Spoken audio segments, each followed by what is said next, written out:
Well, now we move on to the interview segment whereby on our interview segment on Perspective on Channel 1 Weekend, our guest tonight is none other than Wanjiru Gikonyo, who is the National Coordinator of the Institute for Social Accountability. Welcome, Wanjiru. Thank you. Thank you very much, Jackie. Well, now, tell us, this discussion tonight comes ahead of the Council of Governors COVID-19 virtual conference on 31st August, which is dubbed County Government's Resilience in the COVID-19 Era. Why is it important to have this conference at this point in time? Well, I believe what the Council of Governors, in conjunction with the national government, are trying to do is to take stock of where we are in the fight against COVID. And more importantly, if you look at the topic, they're discussing resilience. And resilience is very important. And as one of the participants in the conference, I'm actually very happy that to see COVID has brought the county governments and the national government together. Because you know, around devolution, there's been a lot of contestation, and it's good to see them working together. But there are many questions that need to be addressed, like what is resilience? What has COVID taught us?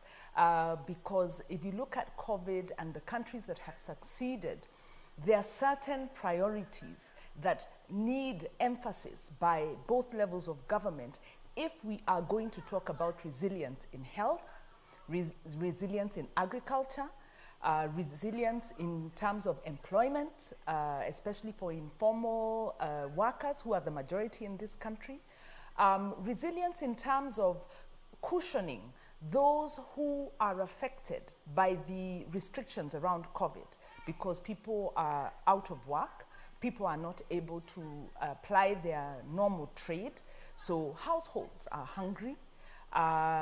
You know, people who have savings have eaten up into their savings. Businesses have closed. People have lost their jobs. So this is the reality we are living in. So the conference is important because we need to ensure that the national government and the county governments are paying attention to where COVID needs intervention and not being distracted. As we know, we are having a problem of tenderpreneur-led budgeting, where you have budgeting processes that are aiming at projects that are lining pockets. And with this tension, you might then see budgetary allocations going into unnecessary expenditure instead of going into the COVID response. So it's a welcome conference, and it's a conference that will discuss pertinent issues about the response to COVID, about how to deal with the ravages of COVID, and how to build resilience for the future. Well, you've mentioned the resilience of counties. Tell us, how do you rate county response as far as COVID-19 is concerned? That's an interesting question, because it's not possible to rate the county response without looking at the national response. Because a pandemic, by its very nature, is a national threat. And all national threats have to be responded to by the national government. So we need to look at it at these two levels.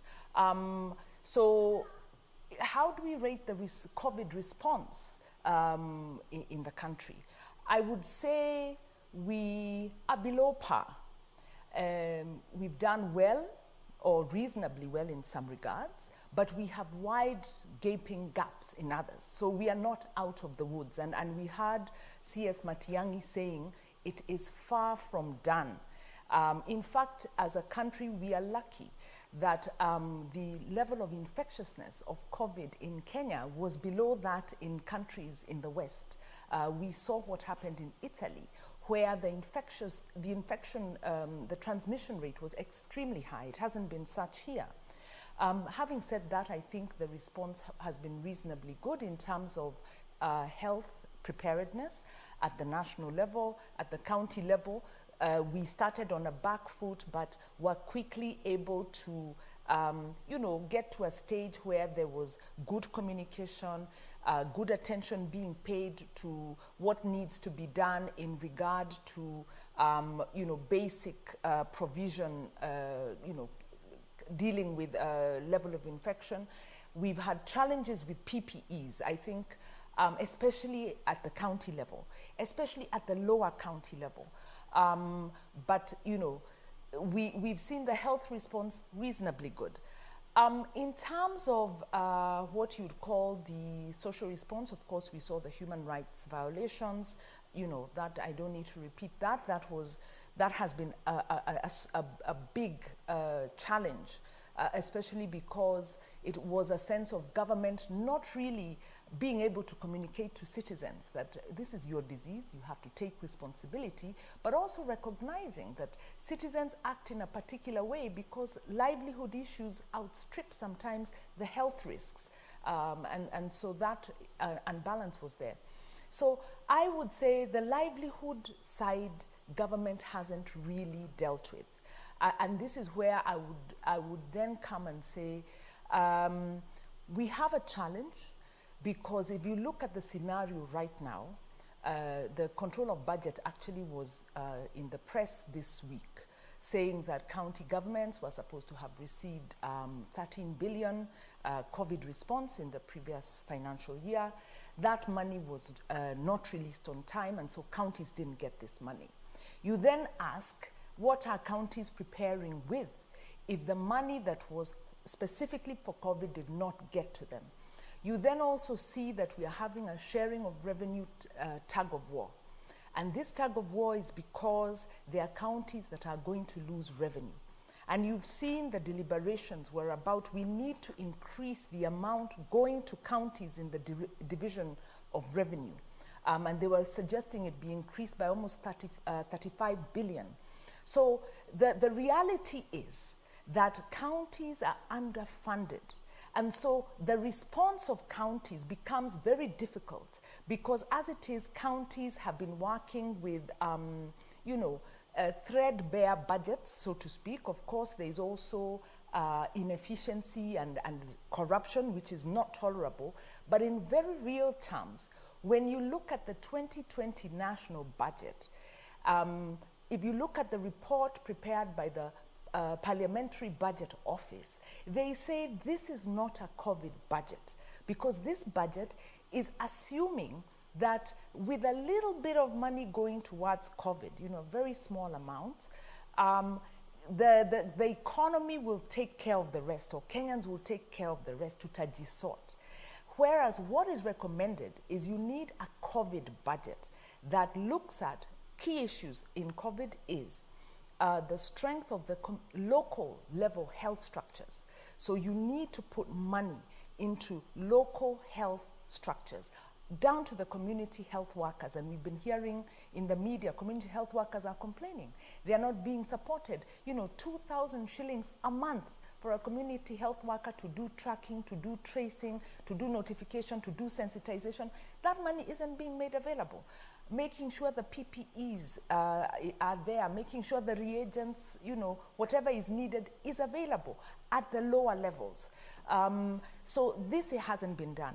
The other thing is community level, local level health, agriculture systems, the food supply chain, all the way from the farm to the retail and wholesale. And, you know, between agriculture, retail and wholesale of food, majority of Kenyans are employed in that sector. So we need investments there. So when you look at the 2020 budget, you see they are not putting money here. We need cushions to cushion those who are food insecure. We need cushions to cushion those who are out of jobs. Businesses that are going bust need to get some lifeline. And we see that the government has done a little bit with the economic stimulus, but the economic stimulus is too tokenistic. And government is continuing with what can be deemed as non-essential spending of projects that, if you look at it, some of them are not even economically viable, and even where they are not a priority at this COVID time. So the problem we have actually at the county level really draws from the national level, where government is holding on to resources and putting those resources in non-essential spending at the expense of the COVID response. So this is likely to have an impact in the coming months, and I hope this will be a main discussion in the course of the deliberations on Monday. Well, now, speaking of monies still, we understand there have been issues around utilization of funds set aside to boost the war against the COVID-19. How are county governments ensuring accountability when it comes to donations? Well, accountability is across the board, and a majority of the COVID spending anyway is being done through the national government. But yes, the problem, of course, of accountability is one that COVID cannot solve. So you will find counties, there are counties that have very good auditor budget reports, very good controller budget reports, because they have strong systems, they have accountable leadership, and you will find those counties will utilize their COVID expenditures well. There are those counties that are in the bad books.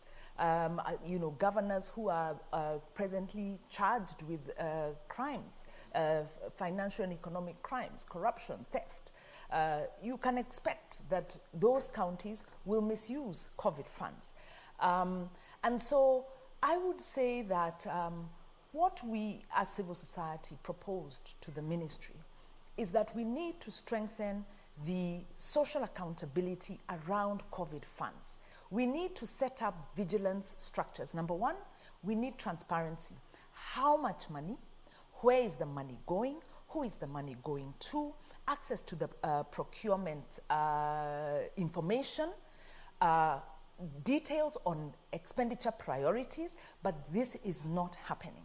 So the problem we have is not just at county level, but from the national level, the issue of transparency, government is not listening, they are not responding. Ironically, we have access to information law, we have passed that. We are signatories to the open governance program that promotes open contracting, disclosure of the beneficiaries of contracts. For instance, we saw recently the preferential procurement is going to, political allies and family that, of very high-ranking officials in office, right to the very top, at the expense of genuine contractors. Now, this issue of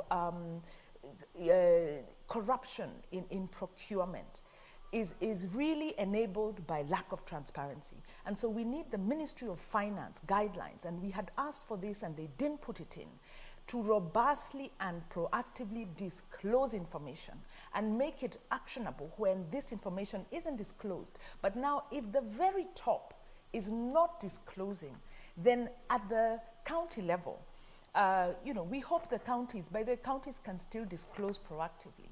And it's part of the agenda we'll continue to push. But we must recognize that we are getting a very bad example from the national level. We need, recent very embarrassing events of loss of funds demonstrate the need for transparency, for accountability, and for those institutions that are found to have misused money to then be denied further spending. We also have a habit in this country where you'll find institutions, it could be counties, it could be especially parastatals and these government-owned agencies have misused money in one financial year. The next financial year, they get even more money. And this is a lapse by Parliament and the county assemblies. So yes, I agree, we have a big gaping hole in terms of accountability. Allow me to interrupt you. Well, so you understand that governors want a role in sourcing of drugs to their jurisdiction. Now, is it a legitimate appeal? Is there jurisdiction for this? Right. This is the KEMSA story that has unraveled, has come out in there's a principle. Number one, health is a devolved function. there's a principle of subsidiarity, and these are part of the deliberations.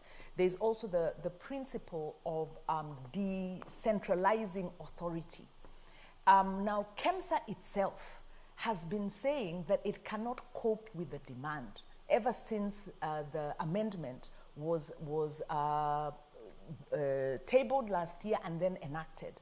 And so there have been shortages. So whether, you know, the governors are asking or not is not the issue. The issue is we, as members of the public, at a dispensary level, at a county facility level, at a county hospital level, require drugs. And we require the type of drugs when we need them. And KEMSA itself had already said it's not able to cope, let alone cope with COVID. So the solution has to be one that enables efficiency, transparency, and accountability. Now, in principle, centralizing of authority, centralizing of procurement promotes corruption. So I think there's a need to, really decentralize the procurement around drugs and to do it in a manner that promotes efficiency, ensures that quality and standards are upheld. Well, thank you so much. That was Wanjiru Gikonyo. We are out of time. Well, she is the National Coordinator of the Institute for Social Accountability. Well, remember, this comes ahead of the Council of Governors COVID-19 virtual conference that is on 31st August, which is dubbed County Government's Resilience in the COVID-19 era.